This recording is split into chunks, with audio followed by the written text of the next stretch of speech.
Bro, what a combination. Holy moly. So we've got critical drinker at Triggernometry. Let's go. I still stand by my overall assessment in my video, which is it's meh. I've heard some people talk about this as being one of the greatest movies ever made. No. And it's insane. It's like, how many movies have you watched? Exactly. I find the Odyssey as a hero's journey with no hero. Do you think Hollywood might actually be waking up and smelling the proverbial coffee? Yes, they are. They've very much pivoted away from all that like political identity politics pandering. Whoa, this is gonna be intense, isn't it? And it took 10 Oh, well, hold on a minute. I just realized it. This is critical drinker without his sunglasses on. I don't think I've ever seen his eyes before. He's got blue eyes. The heck is he covering them for? of billions of dollars in lost revenue probably over a decade to finally realize it, but they got there in the end. It's just a shame that, you know, so many of these pop culture franchises that we grew up with, Right. you know, whether it's Star Trek or Star Wars or Indiana Dragon Age.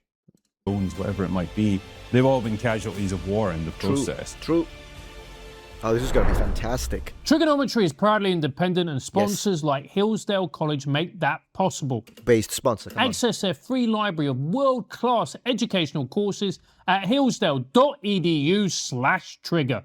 Trigger, guys. Many of you have commented that you are seeing too many ads in our videos. Oh. We've listened to your feedback and disabled YouTube ads in the middle Holy moly, disabling YouTube ads completely. of our interviews. Can we ask you a favor in return? According to our analytics, most of you who watch our show are not subscribed to the channel. Please help us to continue bringing you fantastic content by subscribing today, hitting that like button, and leaving a comment with your thoughts on this video. Fair. I'm already subscribed, so. Critical Drinker, welcome back to Triggernometry. Pleasure to be here again. It's great to have you, man. You're crushing it. He's crushing you're it. Really enjoying your reviews, and there's a lot to talk about. He's crushing the haters as well. They've got literal critical drinker deranged syndrome, CDDS. There is, yes. It's been a busy time in movies, hasn't it? It has been, which is somewhat exciting in many ways, but we'll get into all the different ones. The first thing you said when you sat down here, and I was like, well, I really enjoyed your review of the Odyssey, and you were like, I have got so much hate. and now that, you know, for all those people, those suckers that literally spend their miserable, poisonous life just doing this, like going and hating, oh, critical drinker is a monster, is a bigger, like literally find a hobby, brother. Find a hobby, find a good woman. Or a man, whatever the heck you're into. Like at this point, what are you doing with your life? Stop it. It's a disease. It's not going to work anyways, because you're just going to give more attention to the man. This is what happens when you make all the Reddit posts and then people cannot stop themselves and comment under our videos, our ex. You make us richer. So here he is. Here he is. Successful, happy, richer, and he deserves it because of your hatred. So, I mean, have some self-respect. Enjoyed your review of the Odyssey, and you were like, I have got so much hate. The success. I thought you gave a very balanced and fair review, which actually is what generates hate on the internet nowadays. Well, yeah, I mean, I think a lot of people won't even have bothered watching the review. They'll just assume that I hate it. And then, yeah, the reality is, like, I was fairly meh on the movie overall. You know, I praised some technical aspects of it, recognized that Christopher Nolan's a very competent director. And really, yeah, my only real issue was the lack of emotional engagement and how kind of removed and cool and sterile it is. But that's just a hallmark of Christopher Nolan movies at this point. So, yeah, it's become a very contentious film, unfortunately.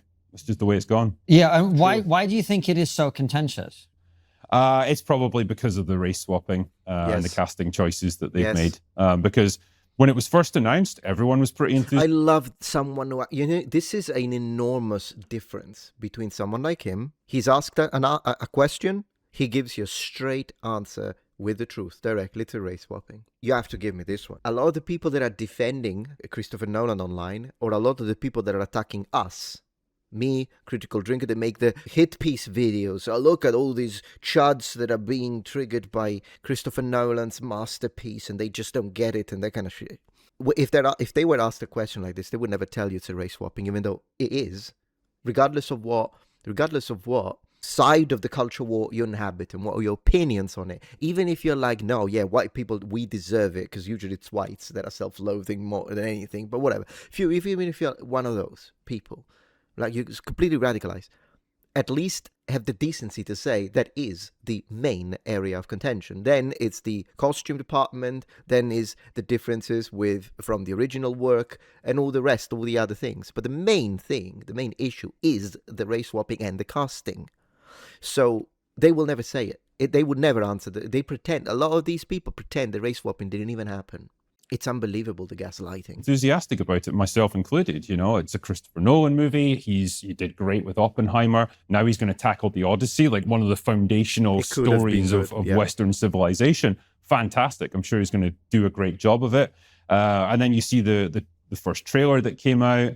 You know, you find out that Lupita Nyong'o is going to be playing Helen of Troy, obviously. Yeah, the first trailer, I already thought it was going to be shit because of the costumes and the armor, which, by the way, once again, the people that called me out for it, bro, I've been complaining and bitching about every single movie that has to do with history and the armor and weapons department. I've been doing it for 12 years. If anything, you can't tell me you're only doing it because of the race, the culture war. No, I've been doing this with everyone. I don't even care.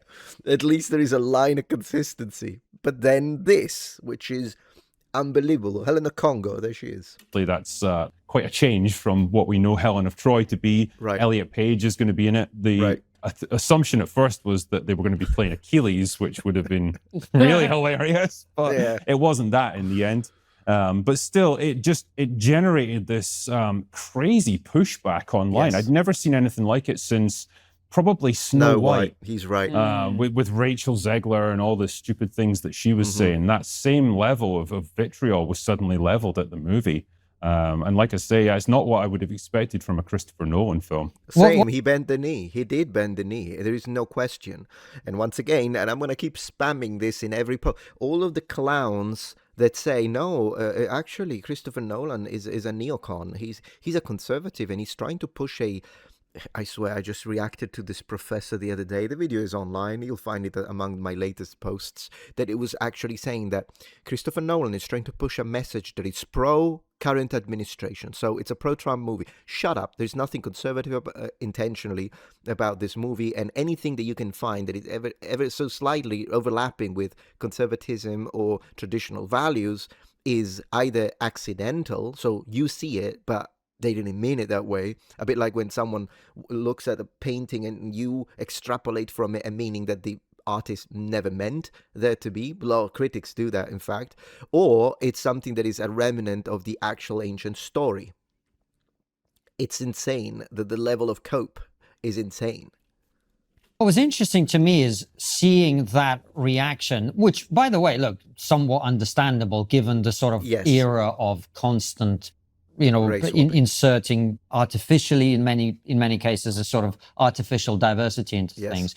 But actually, interestingly, watching your review is very similar to what I wrote about it, which is, yes, Helen of Troy probably didn't look like Lupita Nyong'o, but... Why do you put probably, though? She did not. And Elliot Page, again, but they didn't really... That casting didn't really massively affect your experience of the movie. Subjective, sir. It did, absolutely. The moment I saw that, then I knew it was anti-West, anti-European, and anti-white radical left-wing pandering. And so once I saw that, the movie is bad. And I have to literally remove and set aside all of the politics in order for me to even enjoy the scenes that were actually good. It does affect, it will always affect, particularly because we are in a climate where it's the injustice. It's the injustice of the race swapping being only unidirectional. So, no, sir, it doesn't matter. It can be 5 minutes or it can be the entire película, the entire film. It does affect. No, I mean, it was one of the first things I wanted to dispel when I did my review. The both of them are in the movie for a grand total of like 5 minutes. Irrelevant. And it is like a Christopher Nolan movie, so it's like 7 hours long. Exactly, yeah. And so, you know, the focus is much more on other characters. They're very much just ancillary to the main story. And so it didn't really impact my perception of the film.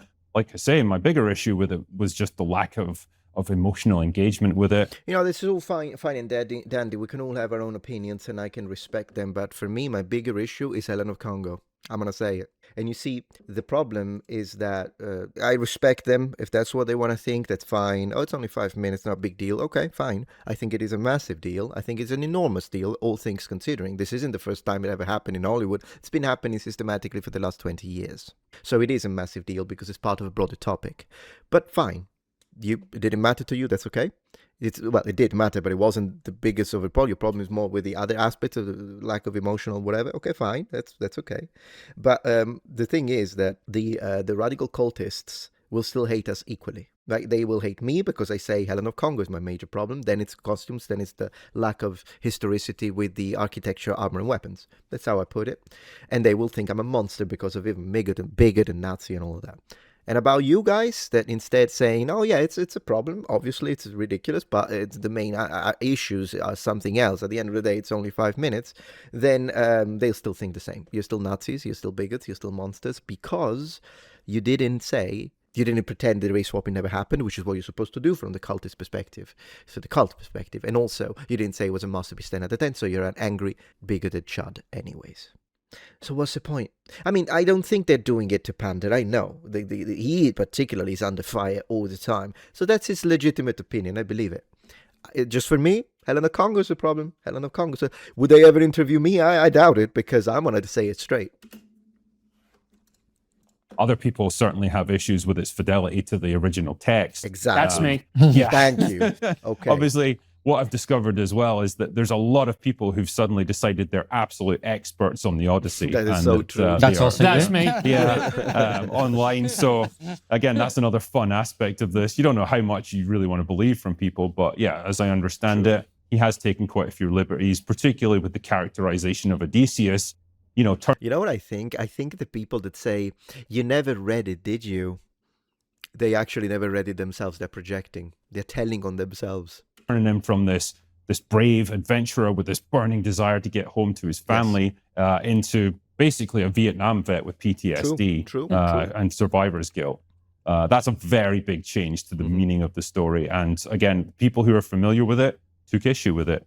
Yes. But apparently that all just lumps everyone into the same boat of just the casting became the focal point of everything. So if you had any criticism of the movie, it had to be because of that, not anything else. That is so true. Exactly. See, so he agrees with me when I kind of give the little bit of constructive criticism that I'm giving. Yeah, exactly. They'll lump you with me. They'll lump you with me. So it's an interesting approach. One of the aspects I thought your review was bang on was when talking about the character of Odysseus, because in the original text, he's actually very smart, very sharp, very bright, but also very arrogant, which leads to his own not only his own downfall, but also the downfall of his men, all of whom died. But I think what's more important is the way that the industry is looking at it. And it looks like it's going to be kind of a shoo-in to do very, very well at the Oscars. Yeah. And you're thinking to yourself, well, looking at it, you're going, hey, it's not that good, is it? Exactly. But, I mean... It's out of his name. It's out of his name. Then there is also a little bit of the culture war. But then again, that's probably because there are people who are not going to watch it because of the culture war. And then there are people who are going to watch it specifically because of the culture war, to own the chuds, to own the libs. That's how it's going to be. So maybe those two cancel out. I don't know the numbers. But the reality is that it is mid. It is a mid movie, but it's Christopher Nolan. So he could literally make a movie of a single shot of this Mountain Dew here, and it would still get a lot of money. So that's irrelevant to me as a situation. Like, yeah, it's Christopher Nolan. How to describe it? I'd rather watch this 100 times over than just another piece of superhero slop or franchise. You know, some old franchise like Star Wars or Jurassic Park getting recycled for the dozenth time.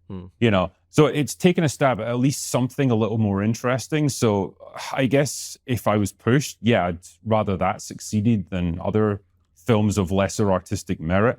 But still, yeah, it's ultimately, I found it to be a bit of a slog. It's very slow paced. It's very lacking in emotional resonance, lacking in urgency. Took a lot of liberties with the characters. Yeah, I still stand by my overall assessment in my video, which is it's meh. Didn't hate it, didn't love it. It's just in the middle. It is, to be fair, it is. The thing I hated is the politics behind it. But as a movie, it is a mid-experience. Because I think it speaks more broadly to the conversation about the quality of movie making at the moment, that it's been hyped so much. Whereas, let's say, I mean, we're all of a certain age now, a certain vintage, shall we say.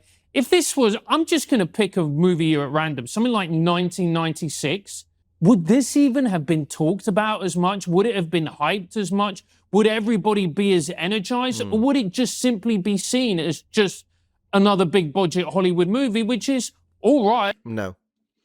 It's true that in 1996, there wasn't as much of a culture war as there is now. Wouldn't have been as much, but I don't think people would have pretended. Plus, I mean, in 1996, casting a transgender, it's not the same world. That world is done, is gone, unfortunately. I think 90s were peak, but it's finished. It's not there anymore. So we can't really take this and project it. It wouldn't have happened this way. There wouldn't have been the race swapping. They would have cast the actors that you would imagine normally would have been cast, and there wouldn't have been a transgender actor. And I'm going to be honest, even though the armor in the 90s, it's not like it was as good as the late 40s and 50s, believe it or not, those were phenomenal. The way medieval period, for instance, were represented. When it comes to like, but then again, I mean, even in the 60s, the ancient Rome and classical period was always misrepresented when it comes to weapons and armor, but not as bad as this movie has. This movie has the crown of nonsense when it comes to the costume department. So it would have still been better. So this movie would not have existed in the 90s as we see it. But let's be honest, nothing special. Maxim would have given it 3 out of 5 stars. Yeah. I think the thing that always puts it into perspective for me is, like, I do a weekly live stream, and one of the segments that we've done on that is for each year of cinema, we'll like go through some of the top movies of that year, the biggest box office earners, or some of the most well-regarded films of that year. And every time we've done it, all throughout the 70s, the 80s, the 90s, you're just hit with classic after classic, and you think, my God, we were spoiled back then, absolutely spoiled. True. And it might be that the era we're living in now, you've essentially got what would have been considered an okay-ish film 10, 15, 20 years ago is now hailed as this all-conquering masterpiece. Like, I've heard some people talk about this as being one of the greatest movies ever made. No. And it's insane. It's like, I know, but they're doing that because of the politics behind it, and the brainwashing, and the tribalism, and the partisan look at this situation. That is why we need to fight it harder. That is why, even though it will succeed economically, it doesn't deserve to. Right? So let's not live into a fictional reality where we think that this is going to make 100 million at the box office and lose everything, their shirts. If you think that was going to happen just because you didn't like it or I didn't like it, then you're delusional. But at the same time, we need to be real. It deserves to fail because of what they're doing with the political messaging and pandering, how they're ruining cinematography, gaming, and every hobby that they can infect. They will. And it's going to be propagandized. And it's just how it is. The anti-West, pro-foreigner, pro-immigration policies that we see in there, and the Hollywood elites looking down on you like you're a bunch of plebs, even though you are the ones that are funding their rich multi-million lives. It's it's just like, how many movies have... I do love his live streams, though. He sometimes invites me. I was into one of the recent ones talking about the Odyssey. I freaking loved it. So, Critical Drinker, thank you for inviting me. You watched, man. But it seems like we've all kind of got like woke PTSD in a way, we had this narrative shoved down our throat for so long. The Top Gun 2 comes along, and let's be honest, I mean, maybe you think differently, but I kind of think it was like a 7 out of 10, solid 3 out of 5, perfectly enjoyable action movie, but people decrying it as this kind of anti-woke masterpiece, this return to form, Hollywood's back, baby. Isn't it amazing? Guns and all the rest of it. And you're like, really? It's literally just a normal 80s or 90s action movie. Perfectly fun, perfectly serviceable. The plot doesn't do anything particularly revolutionary. It's just a solid movie. And that... I mean, I haven't watched it, I don't know, but it is funny. He's right. We have been put to the test of our patience when it comes to the woke nonsense, that then whenever you see something normal, doesn't even have to be anti-woke, normal, it feels anti-woke. because that is so rare nowadays, it does get hailed as this, breakthrough film that like no one saw coming. Whereas, like I say, yeah, if it had come out 20 years ago, people would have just said, it's okay, I guess. Perfectly fine. It's interesting that you got a lot of hate for what you said about it being made, because to me, and you see this, like I was looking at the Kalshi odds before we started, the movie, the Odyssey starts out as being like 50% chance of winning Best Picture. After it comes out, there's a significant dip, actually, and you can see that. So people are kind of going to it and recognizing it's not as good as it was built. But it's interesting you say what Francis is saying about, this great desire for Hollywood to be good again. And every time we've had you on, we've talked about Hollywood becoming a bit shit, or potentially even sort of being on the way dying out. But there have been several movies since we last talked to you that I thought were really, really high caliber. For me, Nuremberg, for example. I thought that was fantastic. You gave it a meh kind of response as well. You didn't like it? I thought it was fine. I mean, I don't know. He just hates to see the good guys lose. I think, performance-wise, like, I'm not sure how close Russell Crowe is in terms of Goering, and I think maybe it takes a few historical liberties. I would have rather seen it in a wider context, but yeah, it was fine. Like, I watched it on a flight. I didn't watch it in the cinema, but I was pretty entertained by it. You kind of know where it's going ultimately, but perfectly fine movie, I think. Yeah, I thought it was, for me personally, what I found interesting about it, it was something that covered, which was obviously a big topic, and I thought it did it very well. Historically, look, this is the thing we should talk about as well. Yeah, it's like you say it took liberties with the original text of the Odyssey. I mean... And the period. That's what always happens, isn't it? I mean, Peter Jackson, and look, I hated him for it. It does always happen, but it's not always for the same reason. One thing is to take liberties from the text in order to, express yourself artistically, and then I can like or dislike that interpretation, right? And one thing is if you do it because you need to push a propaganda message down my throat. These are not equal. So it's not a situation where it always happens. It's not a situation. And then there's the history situation, the world. That's not the Mycenaean world, doesn't look like it. There isn't a sheet of bronze in the Age of Bronze in sight.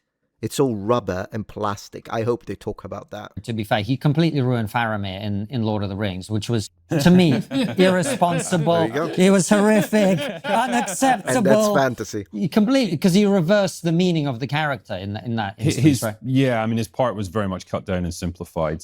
They do him a bit more justice in the extended cut, but yeah, I get what you're saying. Yeah. But what I'm saying is, isn't this kind of what always happens? Like, to make a movie, you have to change the story a little bit. Sure, I can understand like cutting down really long segments, trimming down really convoluted stuff to make it more digestible. I think the problems creep in though when you change the fundamental meaning of it. True. I think everyone would concede for whatever liberties Peter Jackson took with Lord of the Rings, he got the essence of the story 100% right. Whereas you could say, well, if you change the very characterization of Odysseus from the Odyssey and his motivation for wanting to get home, you've lost the entire meaning of the story. Excellent point. It becomes something very different now. Yeah, that's a different kettle of fish for me. I don't want to be super nerdy, but I will be. That is exactly what they did to Faramir. Faramir in the books is borrowing. You're passionate about this character, aren't you? Well, it's the entire point of that segment of the book, because Boromir falls for the temptation of the ring, and Faramir is his brother who resists the temptation, whereas in the movie he doesn't. And he fails, right? So they did completely change the meaning, which is interesting to your point about Odysseus, because... And you're bitching about it, so it's a fair critique, right? That you bitch about that, because you care about the Lord of the Rings. So likewise, it's a fair thing when they change it. And they don't actually change it because they just think they know better. No, they change it because of the message. One of the things I found very odd, which you really honed in your review, Let's go. Like, Matt Damon's character is so emotionless, which is very weird. Matt Damon as an actor has incredible range, but he sort of plays this like slightly autistic Jason Bourne character for some reason. Do we know why that was done? It's because it's a Christopher Nolan movie. So he doesn't have a reputation necessarily as an actor's director. From what I'm told, he pretty much just says, right, there's the script, figure it out yourself in terms of your performance. That's why so many of the characters in this movie, so many of the actors, should I say, just seem to be on autopilot. John Bernthal as Menelaus, he's just playing John Bernthal. Every other tough guy character he's ever played. Tom Holland is just Tom Holland. Like, that's arguably the worst performance I think I've seen of his entire acting career. And again, he's a good actor, but in that movie, he gives absolutely nothing. Because Christopher Nolan doesn't direct people, he directs ideas. Robert Pattinson was brilliant, though. I mean, he gave it his all. Yeah. Which character is he? So he played the head, the most evil, the head suiter, the most evil one. Oh, right. He was very good. He was the Vietnam draft dodger. Yeah. Basically. He was. It's true.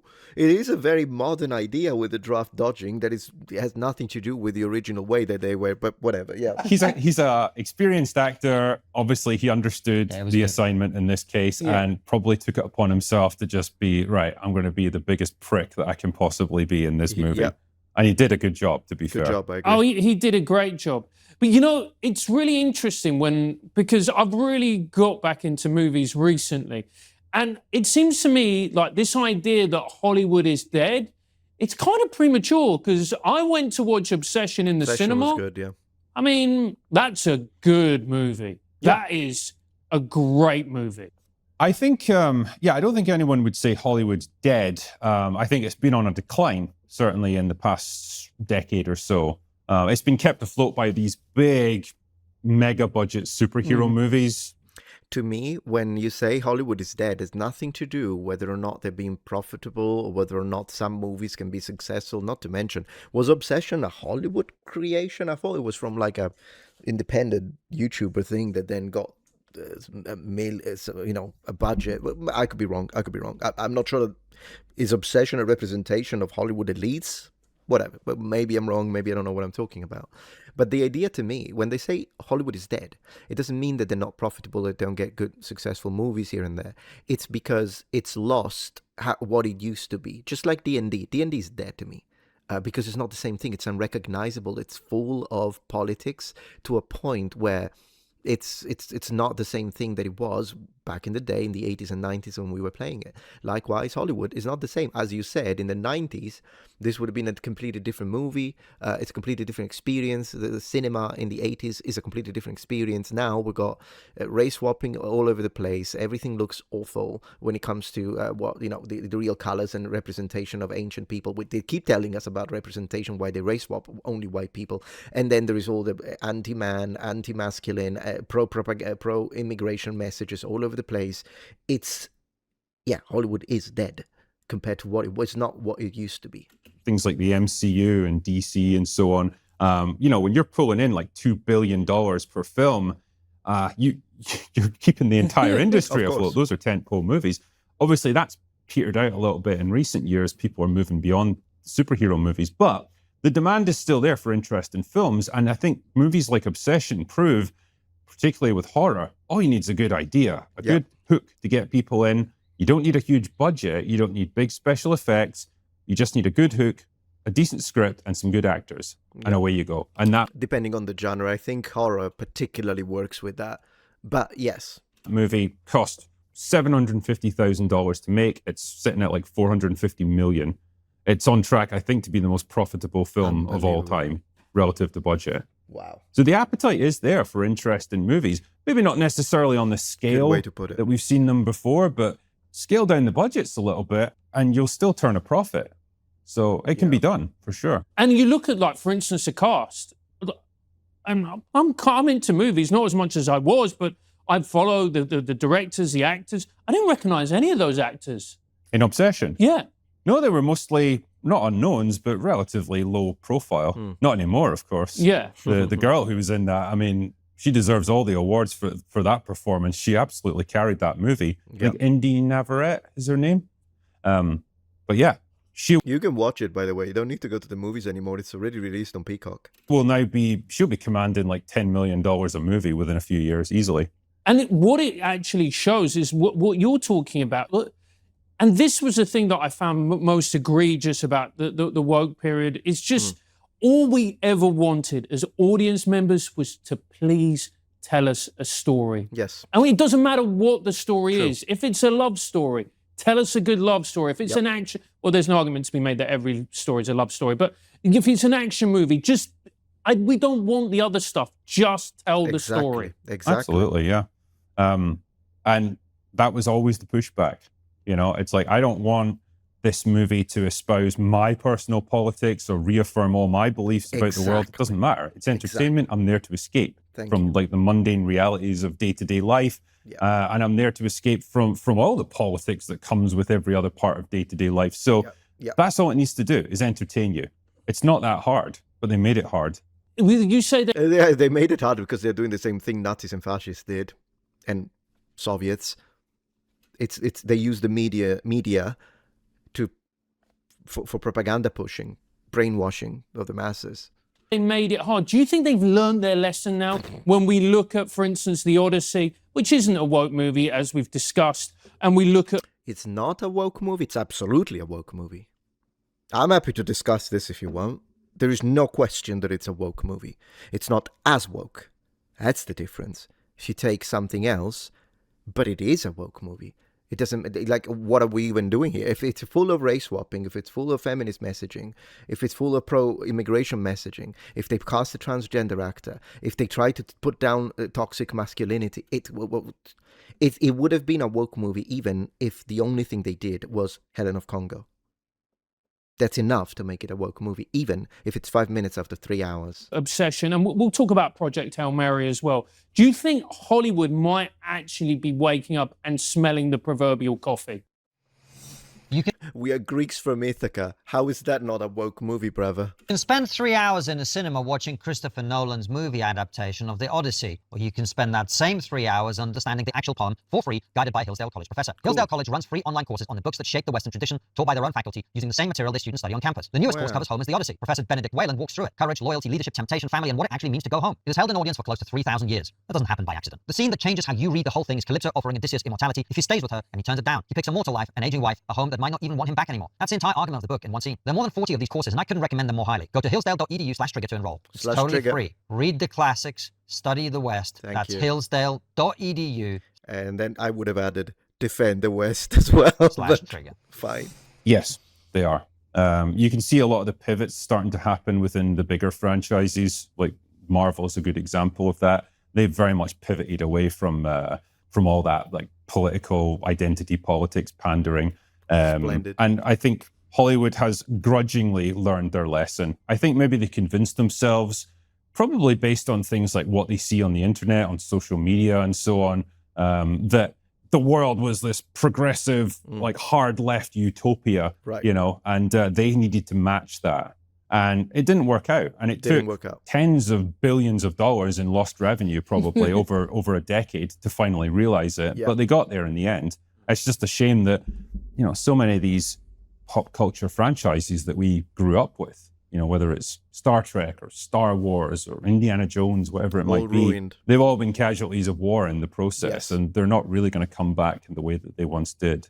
Do you think we're going to look back and go, I know you've got your criticisms of Christopher Nolan, as do I. He kind of reminds me of the guy you meet down the pub who's smart, but likes to tell you how smart he is. Do you know what I mean?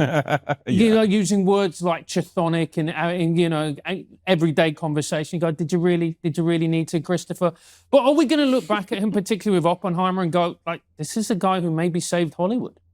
I mean, ultimately, as I said earlier, I would take like 10 Christopher Nolan movies over one like crappy, you know, franchise rehash, some dumb popcorn movie.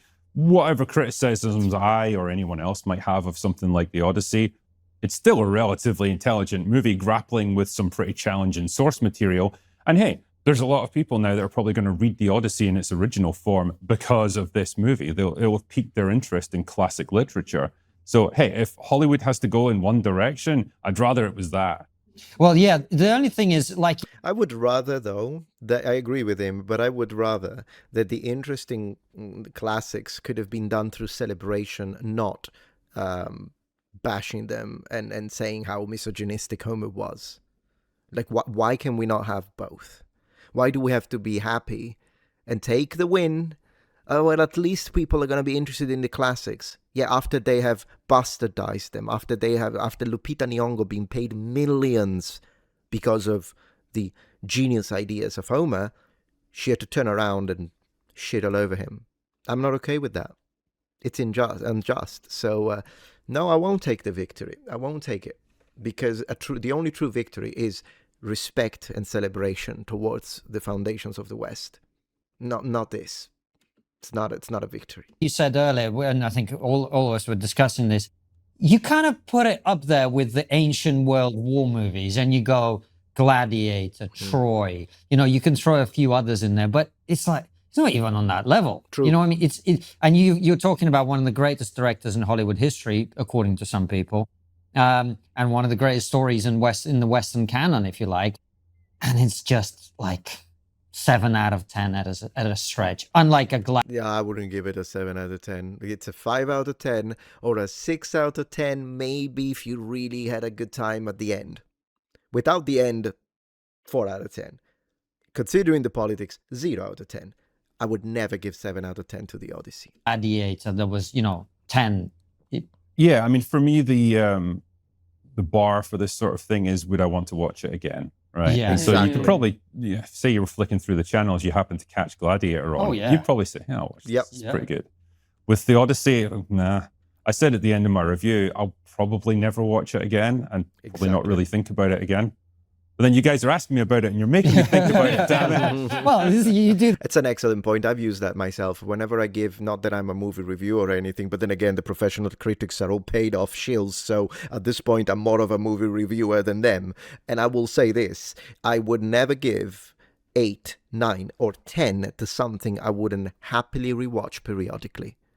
So even 7 is like, oh, it was a very good experience, but I wouldn't rewatch it. That's the maximum I would give. So anyone who gives like 8, 9, 10, you have to, in my opinion, it has to be something like The Matrix. The Matrix, I would give it a 10 out of 10. Matrix, the first movie. And I consistently, periodically rewatch it just to enjoy those incredible scenes. This for a living, comment on movies. But we wanted to touch on Project Hail Mary as well. That's another very, very popular and successful movie. Yes, absolutely. Again, when you guys talk about the lack of politics, the lack of pandering in it, great.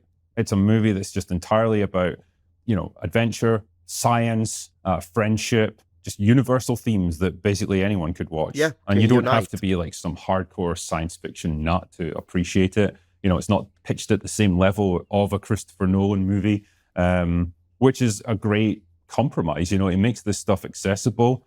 And it tells just a nice, charming story, a relationship between a man and a rock, effectively, a rock monster. And yet they make that creature, Rocky, more likable, and they give him more humanity than all these like CGI Star Wars characters combined. It's impressive what they did there, but yeah, pleased to see things like that successful. And I want to see more movies like that as well. Don't you think when you were watching this, I was watching Ryan Gosling's performance, and look, credit where credit's due. The way that he carries that movie, he's likable. Even though he kind of plays this sort of wimpy, nerdy guy, and he looks like that, it's stretching the boundaries of credibility, shall we just say. But however, it shows... You know what stretches the boundaries of credibility for me? Helen of Congo. It's the power of star quality. The fact that he carries that movie opposite a puppet. Well, you can do puppyish qualities. What movies are you watching, mate? But he has that shows the power of star quality, I guess, is the point I'm making. Sure, and they're in relatively short supply these days, like actual movie stars who are box office draws. There's not many of them left. Like he's risen to that sort of level now where it's like, a Ryan Gosling movie, okay, that's interesting. Tom Cruise is obviously one that's a holdover from a previous generation, but he just refuses to age out. So fair enough. Pro. Yeah, but there's very few of them nowadays. Again, like we're all about the same age. We grew up in like the 80s and 90s. There was back in the day, I'd be like, oh, there's a new Arnold Schwarzenegger movie or whatever. Like that would get people's interest, but we don't really live in that world now. So when you get guys like that who can carry a movie, partly on star power, partly on just, the likability of their character, hey, again, it's proof that maybe there's a bit of life left in that world still. And do you know what? I was watching the Arnold Schwarzenegger. It's not a biopic. It was this it's not biopic, but it was his documentaries based on his life, and it was great on Netflix. And they were going through all his movies, not just the Terminator, which is incredible, or Terminator 2 or Predator, all brilliant movies. True. But things like Twins, and you just go, oh, movies were fun. That's so true. They were allowed to be fun. And again, like, a lot of these movies wouldn't have made crazy box office revenue like we do nowadays, but they're still memorable. You still remember Twins, or you remember Terminator 2 or whatever. Like, their box office would be pretty dwarfed by today's, but they had something about them. I've talked. He's absolutely right, and there is one thing that I want to say: the reason why we keep saying no politics, stop the politics, stop this messaging and propaganda in video games and movies, is because these are hobbies, and as such, they are unifying by nature. This is something I've said many times. I've played Warhammer Fantasy and Warhammer 40k a little bit, but Warhammer Fantasy mostly, or Hero Quest. I played it with people that had completely different religious and political ideas than me. And yet, you could have someone like me. I'm a moderately right-leaning or center-right Christian, and I'm playing with a atheist communist. But we are enjoying it. We're having a good time because the hobbies unify, but politics divides. And so the fact that now they're adding politics into what was supposed to unite the hobbies means that now the hobbies are going to divide, and they are. We are all at each other's throat. That's what we don't want. And to be honest, regardless of what political positions you may have, you shouldn't want this too, either. You shouldn't want this either. Anyways, 25 minutes in, I'm kind of halfway through. I'm trying to make sure that not every single video of mine is like 2 hours long, so I'm going to stop here. But if this video does very well, we'll make a part 2 and I'll finish reacting to the rest. For now, if you want to keep watching it, go click the original, the link in the description, and thank you for watching. If you appreciate my content so far and wish to help ensure my ability to continue to tell it how it is, regardless of any possible backlash, please support this channel on Patreon. Any support helps me and my team of academics keep the channel strong and gives us the means to fight back against the political rewriting of history. Stand with us, form the wall, defend the truth.